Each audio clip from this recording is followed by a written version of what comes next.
पूजनीय संत समाज देवी और देवता सुने समझे विचार करे और अपना कल्याण करे। महाराज युधिष्ठिर जब वनवास हुआ तो 12 बरस के वनवास को काट लिए। उसके बाद 1 बरस के अज्ञातवास हुआ तो अज्ञातवास में जो है राजा विराट के यहाँ जा कर के और वो अपना समय सभी भाई काटने लगे। द्रौपदी सलेंद्री बनी, भीम रसोईया बने, नकुल सहदेव गौ अघोड़ा को देखते रहे। इस तरह से युधिष्ठिर जो है राजा के संगे मनोरंजन करते थे। इस तरह से सब भाई के अलग अलग काम हो गया। और अर्जुन जो है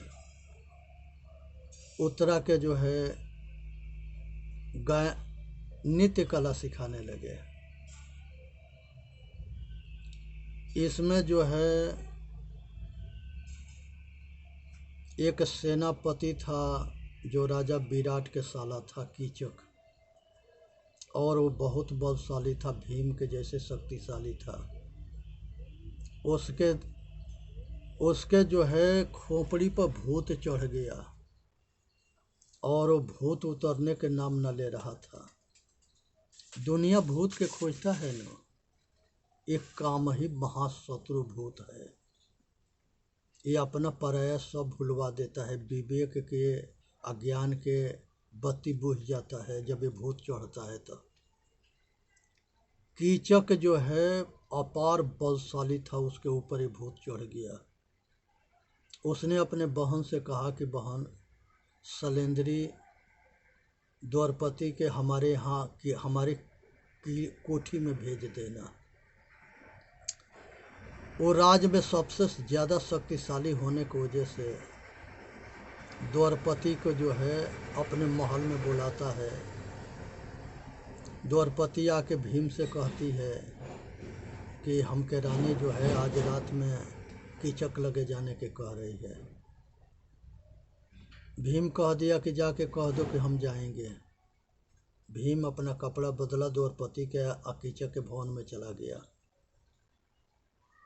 जहाँ पर कीचक के यहाँ गया वहाँ कीचक जो है दारू और मांस खा के दारू पी करके अब पूरा तैयारी कंडीशन में था। आग में जल रहा था, कामना रूपी आग में। द्रौपदी जाके उसके खाट पर लेटी द्रौपदी के कपड़ा पहन के ये देखा कि आ गई, ये जाके चढ़ गया। चढ़ने के बाद से भीम जो है उठाए के पटकना शुरू किया, अब पीटना शुरू किया। दोनों बलशाली थे। घोर संग्राम चला और लंबा समय चला। लास्ट में भीम जो है कीचक के वध कर दिया, मार दिया जान से। एक कामना रूपी भूत जो है बहुत लोग के मरवा दिया, बहुत लोग के पतन कर दिया। इस संसार में सबसे बड़ा शत्रु है। इसको पहचान करके इससे बचना है और अपना कल्याण करना है। उसके बाद से ये सब पांडवों के हल्ला हो गया कि कीचक जो है महायोद्धा मारा गया। ये बात हस्तिनापुर में पहुंच गया। दुर्योधन, शकुनी और कर्ण विचार करने लगे कि उसको बलिराम के और भीम के छोड़ के दूसरा कोई मार ना सकता है। हो न हो ये सब के संदेह हुआ कि पांडव जो है राजा विराटे के यहाँ होंगे। संदेह हुआ तो यहाँ पर दुर्योधन जो है अपने सेना के भेज दिया कि राजा विराट के जितनी गऊ है सबको घेर करके लियो। अगर वहाँ कोई होगा तो अपने निकल के बाहर आएगा। उत्तरा उसके लड़का था राजा विराट के, वो अपना गऊ के बचाने के लिए जाने लगा। फिर वहाँ पर जो है दुर्योधन जो है राजा से कहे कि राजन, जो आपके नित्य कला जो है जो सिखा रहा है, आप उसके उत्तरा के साथ में भेज दो। ये अपना गौ, आपके गौ के सबके छुड़ा लियाएगा। उन्होंने मजाक उड़ाया राजा विराट की, वो जो है हिजड़ा क्या करेगा। कहे कि हम कहे न कि भेज दो। फिर मान करके बात भेज दिया। उसने अपना उत्तरा के ये सब जा कर के वहाँ पेड़ पर से आया, अपना धनुष बाण उतारे जिस पेड़ पर ये सब छिपा के रखे थे, और महाभारत के सभी योद्धा वहाँ उपस्थित थे। या युद्ध संग्राम शुरू हो गया। ये उतरा तो वो जो है सेना के, हस्तिनापुर के सेना के देख करके आई भागना शुरू किया। किसी तरह से अर्जुन उस सबके संभाल करके आया, अपना धनुष बाण के टंकार लिया, कहा कि तुम हमारे रथ के देखो चलाओ। और उसने जो है सारे हस्तिनापुर के महारथियों के लाचार विवश मजबूर कर दिया। आज सब उल्टे पांवे लौट करके हस्तिनापुर भाग आए। तब ये सबके संदेह हो गया कि ये हो ना हो ये अर्जुन है। और 12 बरस 1 बरस अज्ञातवास, 13 बरस 1 दिन हो गया था। उसके बाद दुर्योधन खबर देता है कि तुम लोग जो है पहचान लिए गए हो, फिर तुम लोग के 13 बरस के वनवास होगा। युधिष्ठिर कहे, एक दूत भेजे थे राजा विराट के यहाँ। युधिष्ठिर कहे कि जाके कह दो कि गणना करके देख ले, 13 बरस 1 दिन हो रहा है। इस तरह से जो है 13 बरस के वनवास सब काटे। और उसके बाद जो है भगवान कृष्ण जो है जाते हैं राजा विराट के दरबार में। ये सब 13 बरस वनवास खत्म हो जाता है तो ये सब निर्भय हो जाते हैं। उसके बाद ये सब आपस में राय करते हैं। तब कृष्ण भगवान कहते हैं कि एक बेर हम ये सब के शांति दूत बन करके हस्तिनापुर जा रहे हैं। अगर हस्तिनापुर में हमारी बात मान लेंगे सब तो युद्ध टल जाएगा। तो जा कर के और धृतराष्ट्र से भगवान कृष्ण कहते हैं कि हे राजन, पांडवों के या कौरवों के जो अधिकार है इसके ठीक से बराबर बराबर बंटवारा कर दो। धृतराष्ट्र पुत्र मोह में अंधा थे, और पुत्र मोह में और राज मोह में अंधा थे। वो तो कुछ बोल नहीं पाए। दुर्योधन कहा कि इसके ये ऐसा कभी नहीं होगा, दूसरा विकल्प के ढूंढो।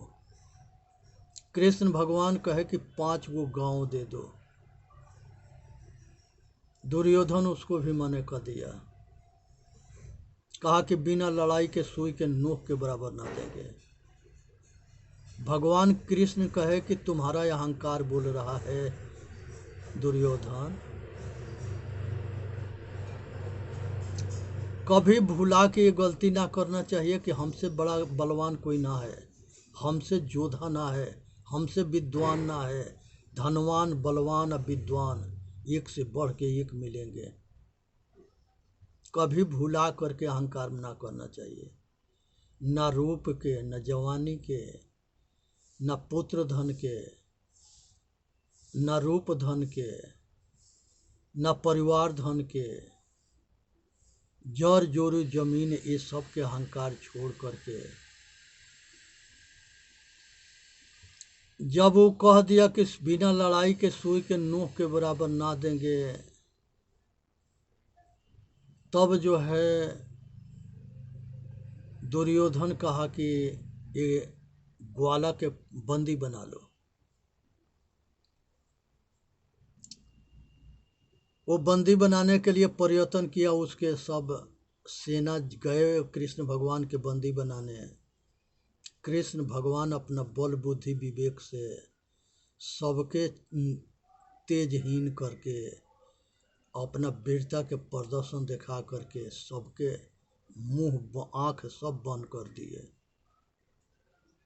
और लास्ट में चने आए और युद्ध निश्चित हो गया कि अब युद्ध होगा। दोनों ओर के पूरा तैयारी कर ली गई। उसी के बीच में कृष्ण भगवान 18 भाग में आत्मज्ञान के उपदेश दिए अर्जुन के और कौरव पांडु दोनों के, लेकिन वो उपदेश निरर्थक रहा। सार्थक रहा इसलिए कि पूरी समाज जिसके जो ज्ञान मार्गी हुए वो अपना कल्याण कर लिए, जो विश्वास मार्गी रहे वो मारे गए। तो इसलिए इस पर विचार करनी है, अपना कल्याण करना है, इसी में मानव जाति के हित है। संसार के अंदर 5 महाभूत है, 5 विषय है, 5 ज्ञान इंद्रिया है, 5 प्राण है, 5 कोश है, 5 महाभूत है। तो ये संसार के अंदर 5 विषय, 5 ज्ञान इंद्रिया, 5 कर्म इंद्रिया, 5 प्राण, 5 कोश और 5 महाभूत, ये सब जो है 30 होते हैं। 5 महाभूत, 5 विषय और 10 ज्ञान इंद्रिया, ये सब 30 होते हैं। 5 विषय, 5 ज्ञान इंद्रिया, 5 विषय, 5 विषय शब्द स्पर्श रूप रस गंध, 5 ज्ञान इंद्रिया आँख कान नाक जीभ और त्वचा, 5 प्राण, प्राण अपान समान व्यान उदान, 5 कोश अन्नमय प्राणमय मनोमय विज्ञानमय आनंदमय, ये 5 कोश है। तो इस तरह से सब 30 होते हैं। और ये 30 जो है जड़ है। माता पिता सतगुरु, ये 3 देवता ये होते हैं। ये सब मिलकर के 33 होते हैं। और चेतन आत्मा जो है इस सब के जनैया है, ज्ञाता है, और सब के जो है जानन हारा है, प्रकृति के स्वामी पुरुष है। इसलिए ये 33 देवता के जाननी है, समझनी है, विचार करनी है और अपना कल्याण करना है। संसार के अंदर ये सब जड़ इस तरह से समझे, जब भूकंप आता है तो अच्छे बुरे सबको मार डालता है, जब बाढ़ आता है तो अच्छे बुरे सबको बहवा देता है, जब आग लगती है तो सबको जला देता है, जब सूरज के गर्मी ज़्यादा तेज होता है तो सबको जला देता है, फसल को, आदमी के, सबके, पशु के, पक्षी के। जब तूफान आता है तो सबको जो है मार डालता है। तो पृथ्वी के आकाश के बीच में सृष्टि प्रलय होता रहता है,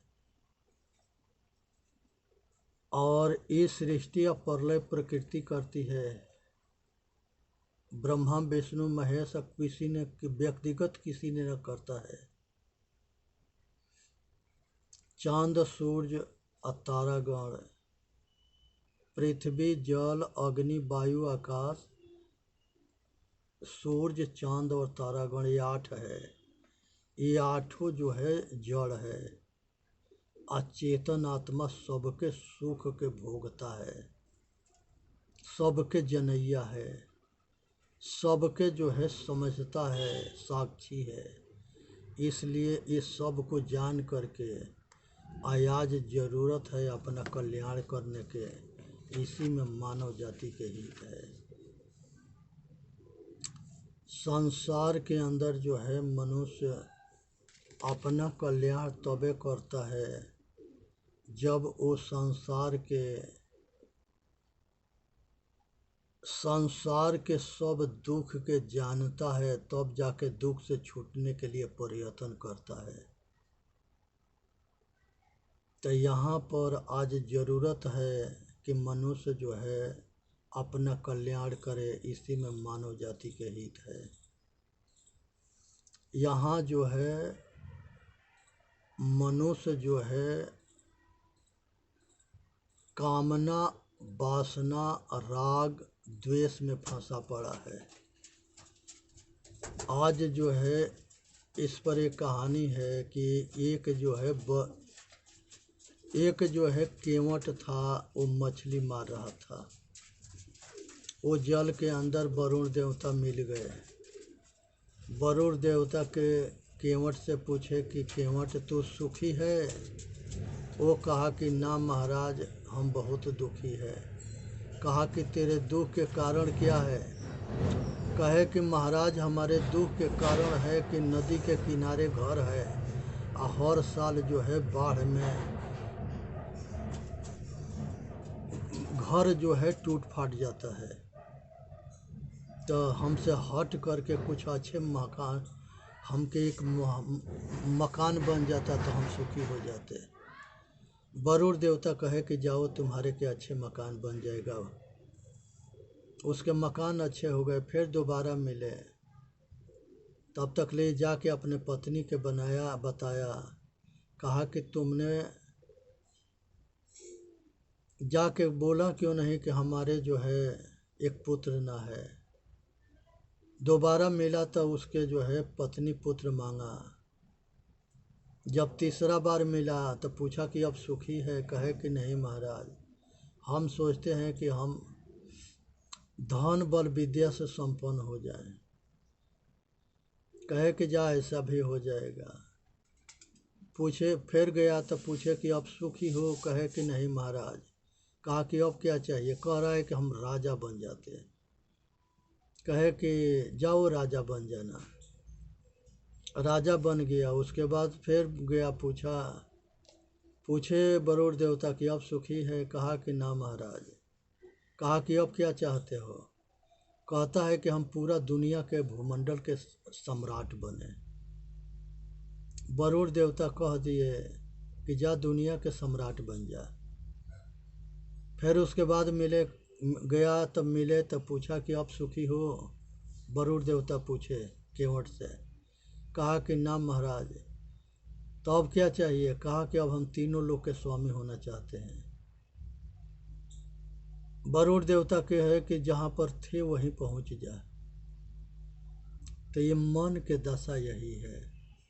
ये मन कभी शांत ना होता है, ना ये इच्छा कभी शांत होता है, ना ये मन के दौड़ कभी रुकता है, न इच्छा आज तक ले जितने संसार में हुए, ये इच्छा के पूर्ति किसी के ना हुआ। ये इच्छा के आग में हर मनुष्य सब दौड़ रहे हैं। दौड़त दौड़त दौड़िया जब तक मन के दौड़, दौड़ थका मन थीर भया वस्तु ठौर के ठौर। हर आदमी दौड़ता है और के आग और पूरा ना होता है। आज यही मनुष्य जो है यही दुख में जल रहा है और के आग में। ये नहीं समझता कि इच्छा की आज तक किसी के पूर्ति ना हुआ, ना यह भी है, न आगे होगा, न पीछे हुआ है। ये बहुत बड़ा भूख है। इस पर एक कहानी है कि एक महात्मा जो है वो राजा के यहाँ भीख मांगने चले गए। उनके हाथ में जो पात्र कटोरा था, राजा से कहे कि हमारे कटोरा के भर दो। राजा जो है कोषाध्यक्ष के कहे कि महाराज के कटोरा भर दो। राजकोष से अनाज उसमें डालने लगे, वो राजकोष खाली हो गया, कटोरा ना भरा। तो फिर जो है राजा अचंभव में पड़ गए और हाथ जोड़ के महात्मा से पूछे कि महाराज, ये आपके कटोरा जो है ना भरा, अब कोष खाली हो गया, इसमें कारण क्या है?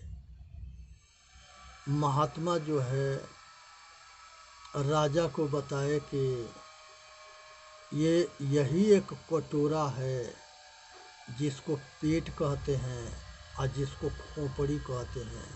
ये कभी भरता ना है, ना मनुष्य के कभी पेट भरता है, ना मनुष्य के कभी खोपड़ी भरता है। ये हमेशा ही और की आग में जलता है। अगर कोई बैठ के खाता है और कोई परोसता है तो वो जो है अपने थाली में ना देखता है, वो परोसने वाला के बर्तन में देखता है। यही भूख जो है उसके जो है दुख के कारण है। इसलिए ये तबे जाके शांत होता है जब इस मन जो है शांत होता है, चित्त शांत होता है। अब मन और चित्त शांत ना होगा तो ये भूख मिटेगा नहीं। चेतन जीव दुख मुक्त चैनल पर आके अपना कल्याण करे। बोलिए सतगुरुदेव की जय। साहेब बंदगी, साहेब बंदगी, साहेब बंदगी। वीडियो के लाइक भी करे, सब्सक्राइब भी करे, सभी भाई तक पहुँचावे। आज सभी स्वस्थ रहे, सुखी रहे, संपन्न रहे, दिन दुगुना रात चौगुना तरक्की करे और सभी भाई आत्मज्ञानी बने।